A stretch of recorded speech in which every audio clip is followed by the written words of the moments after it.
Hey there, Central Ohio. I'm 10 Weather Impact meteorologist Michael Behrens with your latest edition of the 10 Weather Impact Show. You might have noticed the Weather Impact Alert intro there. That's because we have a 10 TV Weather Impact Alert Day that's going to be in place not just for Friday morning, but for Saturday morning as well, as we're expecting some of our first freezing temperatures of the year to make their way into Central Ohio. Those temperatures definitely going to be getting pretty chilly over the next couple of mornings. So make sure you're prepared now for that cold air heading our way. You can see right there 10 TV Weather Impact Alert Day that will be in place not just for this morning, but for Friday morning as well, as that colder air is pushing into the region.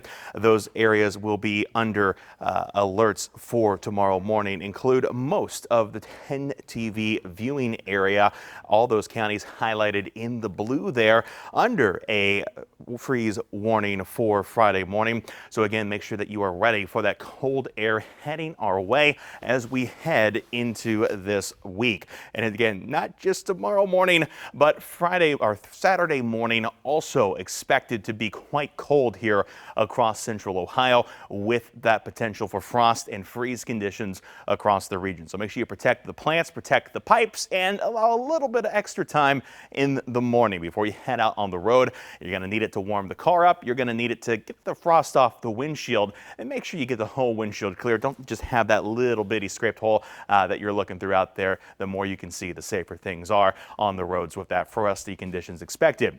For this afternoon, though, temperatures out there not all that warm either, hanging around 52 degrees here in Columbus, 55 up in Delaware, 55 Newark, 57 in Circleville, 30s up toward Bucyrus and Mansfield. Still at this hour, even Caldwell checking in at 49. It is a fall-like afternoon for sure. The next 12 hours, we may add a degree or two on top of what we're looking at here now, but honestly not going to be all that much more warm. We could see a little bit of sunshine peek through the clouds this afternoon, but for the most part, those cloudy conditions expected to stay in place across Central Ohio, and that will stop our temperatures from getting all that much more warm this afternoon.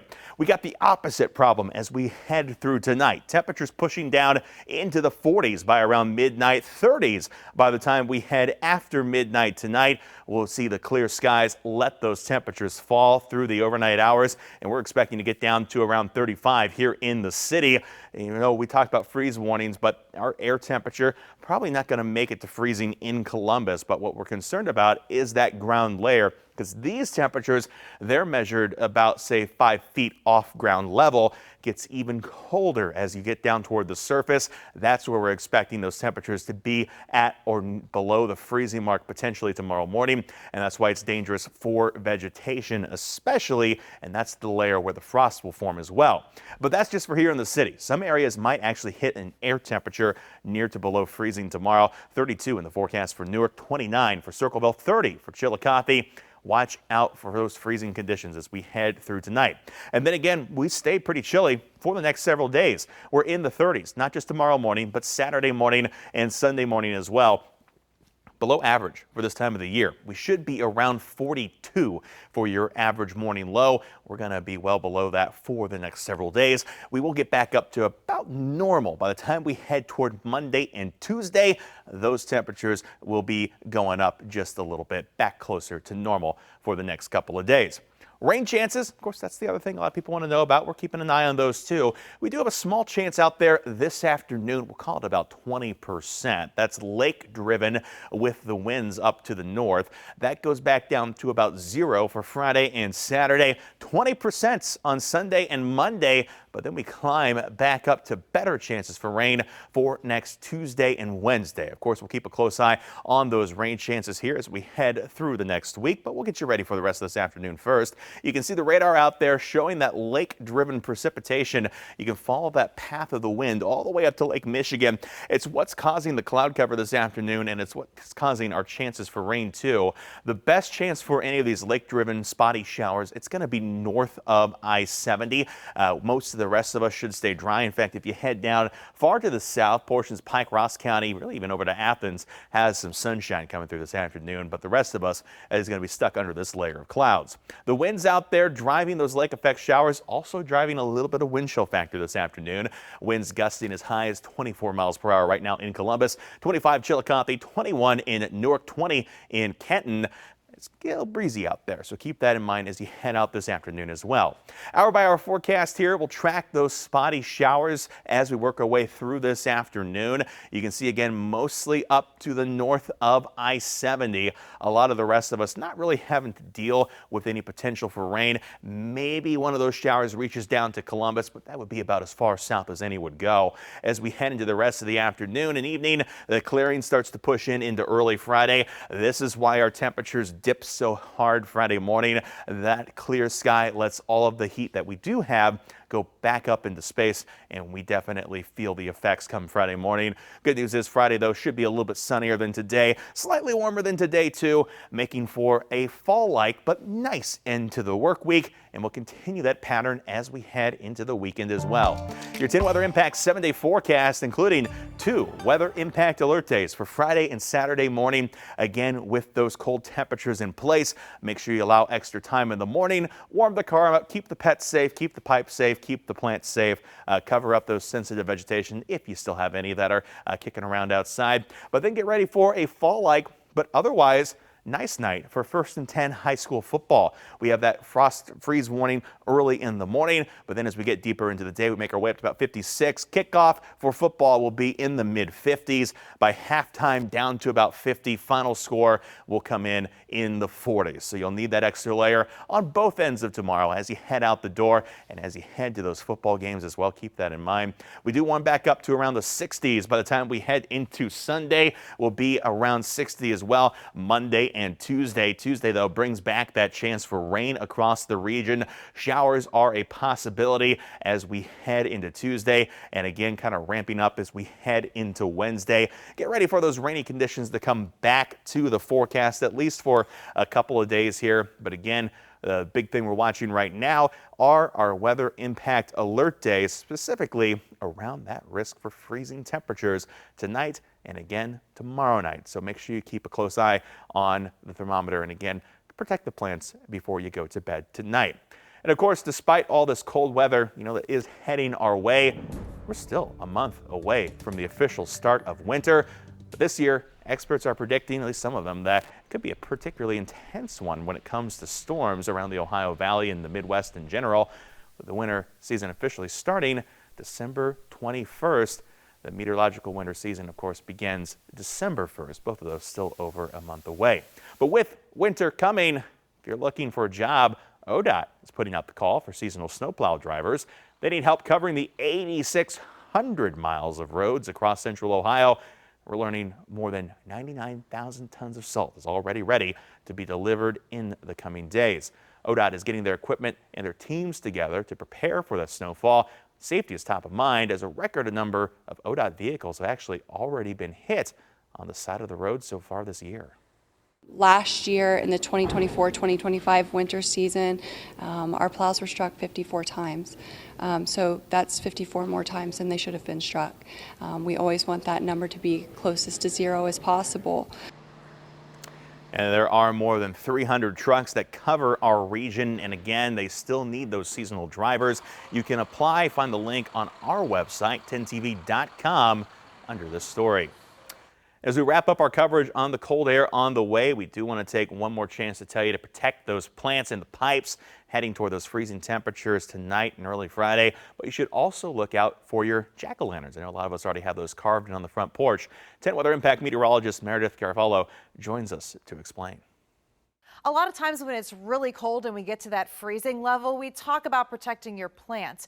But did you also know that includes your pumpkins? When we get toward the end of this month and even going toward Thanksgiving, when we have events where we could have temperatures that are right around the freezing mark or even getting into that hard freeze category, your pumpkins, especially the white pumpkins, if they are outdoors, you could have rotting happen when temperatures get into that upper 20-degree range, which could actually ruin your pumpkin, or if the pumpkins are already carved, that could make things worse. So to save you the stress, I would suggest bringing your pumpkin indoors, or just like you cover your plants, get a blanket or something to keep them warm the next couple of nights. That should help you get your pumpkin life a little bit longer than normal and get you through some of this cold weather this weekend. And sticking with the pumpkins, we're keeping you safe as you carve those jack-o'-lanterns this time of the year. The American Society for Surgery of the Hands has tips on how to prevent injuries. Say to always carve a pumpkin in a clean, dry, and well-lit area. There should always be an adult around. You can have kids draw the outline on the pumpkin, but leave the actual carving to the adults. Also, a sharper knife isn't always better, so it's best to get a special pumpkin kit with a serrated knife. And if you're looking to get out into the fall fun, visit a pumpkin patch or apple orchard. We still got time to do it. You can get the full list of events by texting PUMPKIN to 614-460-3345. We'll send you a list of where you can go around this fall for a gourd time. I like that pun there. And to wrap up this cold weather and pumpkin season, we're looking ahead, of course, to pumpkin patches and those apple orchards out there. But, you know, it's not just the cold coming for those jack-o'-lanterns on your front porch, and you want to keep them looking fresh as long as possible, and you want to keep them safe for any of your animal friends that may be around as well. Megan Bragg from our sister station in Charlotte explains how to do it. Carving the perfect pumpkin, it's something many families will do this October. To give it a longer shelf life, some people will dump the jack-o'-lantern in vinegar or even a bleach solution. Clorox, a company that makes bleach, says to preserve a carved pumpkin, you can dilute the bleach by adding no more than a tablespoon of bleach per gallon of water and then dunk your pumpkin in for a few seconds. But this social media post warns people against that, saying it could harm any wildlife that comes along and eats the pumpkin. Is that true? Let's verify. Our sources, Jennifer Gordon, director of Carolina Waterfowl Rescue, and the U.S. Department of Agriculture. Bleach is commonly used in agriculture, but the USDA cautions against its household use to clean raw fruits and vegetables that you intend to eat. But what about your pumpkins? As long as people are properly diluting the bleach, which should be like 1 tablespoon of bleach to 1 gallon of water, and they just submerge the pumpkin for a minute, it doesn't really have any effect on the animals. Gordon says that's because there is not a lot of bleach in the solution, and so the bleach dries up quickly and harmlessly. They're not drinking the bleach when they're eating the pumpkin later. So we can verify that no, as long as you are diluting the bleach properly, you can use it to preserve your carved pumpkins, and it will not harm any wildlife that consumes the pumpkin. With your Verify, I'm Megan Bragg.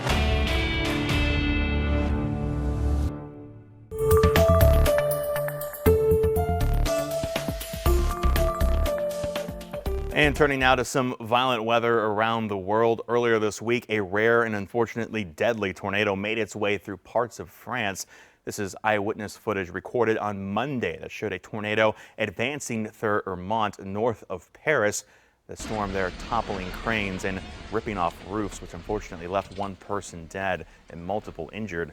Authorities say a 23-year-old construction worker was killed at the job site and 10 others were injured, 4 critically. 3 cranes came down in total within seconds, with 1 striking a clinic and another a residential building.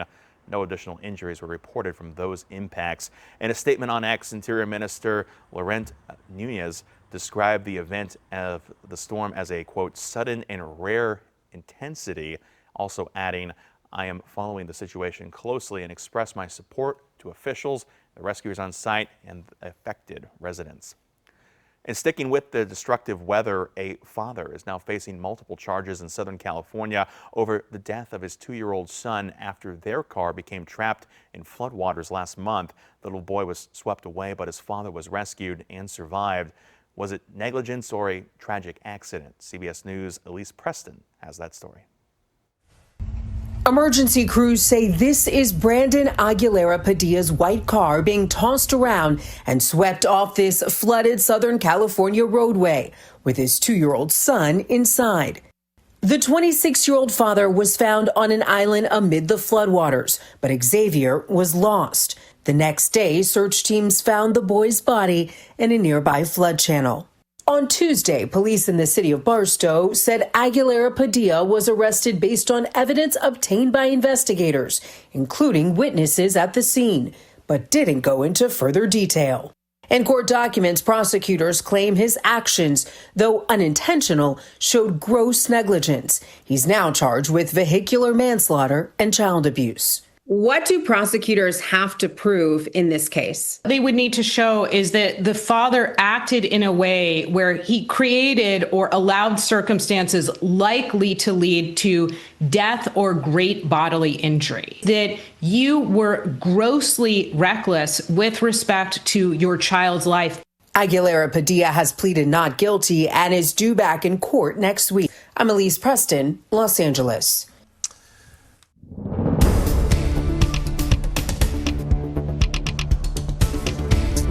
Sticking with the impactful weather, we're also tracking the latest on the tropics and slow-moving tropical storm Melissa, which is pounding regions in the tropics with extremely heavy rainfall. This video here showing some of those impacts. Rain from Tropical Storm Melissa impacted traffic in the Dominican Republic's capital of Santo Domingo on Wednesday. Tropical Storm Melissa dumped heavy rain in parts of Haiti in the Dominican Republic as the forecasters warned that a significant flood risk was in place for parts of the northern Caribbean this week. President Luis Abinader announced that schools in 9 provinces under the alert would close Wednesday, Thursday, and that businesses have been urged to close as well. Officials also urged those living in flood-prone areas to seek higher ground ahead of the storm, and that some people across Haiti and the Dominican Republic, Cuba, and Jamaica need to prepare for that increasing threat of flash flooding, power outages, roads being washed out, all from Tropical Storm Melissa, saying that some of those damages could be catastrophic. That was according to Alexa De Silvia, AccuWeather's lead hurricane expert. Now, let's take a look at the latest with that storm and get you up to date on the tropics here this afternoon. The latest Tropical Storm Melissa is still a tropical storm. You can see it spinning there down in the Caribbean. Those tropical storm warnings up to the north across parts of Hispaniola, Haiti, and over toward Jamaica. Not particularly a well-organized storm right now. Winds of 45 miles per hour, gusts up to 60. But this thing is not moving. It is only moving about 2 miles per hour to the north-northwest. We're watching this pretty carefully because it does have some potential to fairly rapidly intensify here over the next couple of days. We first updated you on this yesterday. A forecast was to take it to a Category 3. That has now been upped. You can see it moving toward Jamaica here over the next 5 days, eventually reaching Category 4 status. That would make it yet another major hurricane to have formed this year in the Atlantic. Right now, this is the only storm we're watching out there, but of course, with that potential to become a Category 4, definitely could lead to some major impacts, especially as we watch where it moves here in the coming days. The hour-by-hour forecast for this storm shows that intensification down toward Jamaica. You can see that circulation here with those heavy rain bands for now staying south of Jamaica as we head towards Sunday, but even still expected to produce an incredible amount of rainfall. This is just one model taking us through the next 10 days. You can see most of Hispaniola over 8 inches of rainfall, and you've got a lot of mountainous terrain down here too, so you've got some upslope forcing. Those numbers could go even higher than what we see here on the map, and of course we'll watch where it goes after that. The season so far, already a number of major hurricanes, including Erin, Gabrielle, Umberto. This would be the 4th one if Melissa does indeed make it all the way up to that Category 4 status. And again, we got to keep an eye on it as it forms from there. And finally today, we do want to check out some new video into us here at 10 TV. Things were pretty windy out there today, and well, it was windy yesterday over near Lake Michigan. That's where we saw showers in St. Joseph, and high winds cause all of these waves to crash there along the lake shore. And of course, those winds today blowing a few showers into central Ohio, so certainly still plenty of strong wind across the region. And we want to leave you with some cool video. Tens of millions of red crabs crawling their way to the ocean as part of an annual migration. This is on Christmas Island. Crazy, so many crabs out there. They make this annual trek out there into the water on that tiny Australian island. As we head into that southern hemisphere summer season, residents do their best to just let them be and get them out of the way. Speaking of getting you out of the way, we'll get you out of the way of any weather heading our way to Central Ohio. Later tonight, Chief Meteorologist Jerry Martz, he'll break down the latest on our 10 TV Weather Impact Alert Day and get you ready for those freezing temperatures heading into tomorrow. We'll get you ready for this afternoon too. Have a great one. More on 10tv.com.